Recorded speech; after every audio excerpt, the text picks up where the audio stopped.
Assalamualaikum warahmatullahi wabarakatuh ya. Jumpa lagi saudaraku Selasa Kliwon ya, dimanapun Anda berada ya. Kajian materi kali ini menanggapi komentar saudara kita ya, katanya dengan apa ini, mata batin ya, ibadah dan gak saya wiridkan, sekarang yang terlihat cuma hitam aja ya.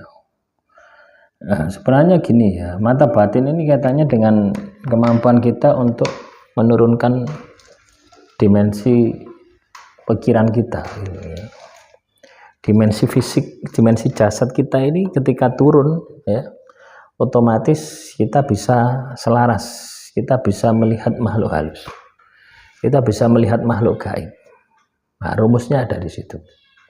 Jadi kalau misalkan ya teman-teman Selasa Kliwon ini pingin melihat dimensi makhluk halus, itu Anda harus membiasakan diri masuk ke dalam frekuensi energi. Lah frekuensi energi ini bisa dicapai ya, itu paling cepat dengan puasa ya. Wirid, dzikir, meditasi juga bisa, tapi juga membutuhkan jam terbang gitu loh ya, waktu yang lama gitu ya. Ya, tirakat yang katakanlah cukup lama itu adalah puasa. Anda zikir, wirid, meditasi paling 1 jam sudah capek gitu. Tapi ketika Anda puasa kan separuh hari, atau bahkan ketika Anda puasa mute itu bisa sampai 24 jam. Nah, ini akan membantu ya rasa kita ini untuk peka ya. Ketika kita ini katakanlah apa itu ibaratnya kurang makan ya, karena puasa, pikiran kita ini akan lemah ya, pikiran kita ini akan loyo ya, biasanya seperti itu. Pikiran kita akan lemah, pikiran kita akan loyo, tapi mata batin kita ini sensitif. Jadi rumusnya seperti itu ya. Nah, ini dimensi pikiran, dimensi rasa ya. Dimensi pikiran, manakala Anda ini banyak makan, banyak tidur, banyak melakukan hal-hal yang sifatnya duniawi, itu Anda menggunakan dimensi pikiran. Tapi ketika Anda menggunakan dimensi batin, banyak zikir, banyak puasa, dimensinya di sini ya. Jadi ketika diri Anda latih, maka ini turun. Frekuensi pancar itu ada di sini, frekuensi seluruh papat ada di sini. Anda harus di sini. Ya, pancar Anda ini pancar ini jasad, fisik. Ini energi gaib Anda di sini. Ya. Anda harus bisa berkomunikasi ya, bisa turun sampai level ini. Ya, baru mata batin Anda terbuka. Nah, itu dengan jalan puasa, dengan jalan meditasi, wirid, dzikir ya. Itu harus ditawamkan. Paling cepat itu puasa ya. Ini sudah tak coba ya, tak uji coba. Zikir, wirid, meditasi ya. Itu tidak secepat ketika kita puasa. Kenapa bisa seperti itu? Karena ketika kita puasa, hari-hari kita itu selalu masuk dalam batin, mengendalikan cipto, mengendalikan rasa, mengendalikan karso ya. Akhirnya kebatinan Anda itu akan bangkit ya. Jadi itu ya, katanya dengan mata batin itu seperti itu. Nah, terus ada lagi enggak ini pertanyaan saudara kita ya. Kalau saya kerja semampunya ya, loh, kerja ini jangan semampunya ya, karena nanti Anda akan dihadapkan pada sebuah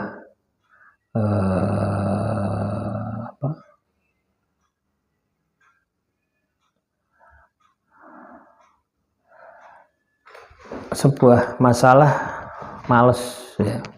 Kalau Anda berpikir kalau kerja semampunya, itu Anda akan dikondisikan pada kondisi malas ya. Ya. males nanti Anda. Jadi kalau kerja ya harus maksimal, kalau kerja harus optimal, harus dimaksimalkan, harus dioptimalkan, baru Anda akan mendapatkan kesuksesan, baru Anda akan mendapatkan kejayaan. Ya, lek kerja itu ya sing maksimal, lek kerja ini sing optimal, ojo setengah-setengah. Terus juga masalah ucapan, ya, ucapan ini adalah doa, ya, apalagi dilambari dengan kekuatan rasa, ya.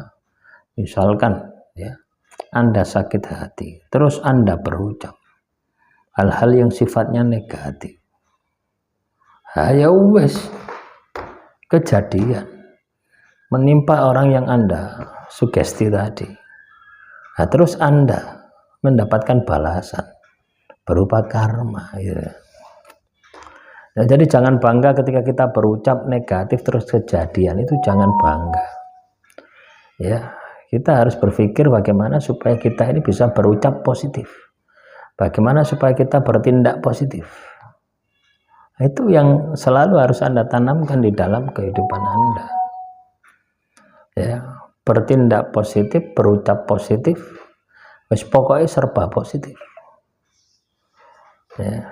Nah, ketika Anda bisa melakukan itu, maka saya yakin hidup Anda akan penuh dengan kesuksesan, hidup Anda akan penuh dengan kejayaan. Ya, jadi dimanapun bumi dipijak, kita itu harus hati-hati.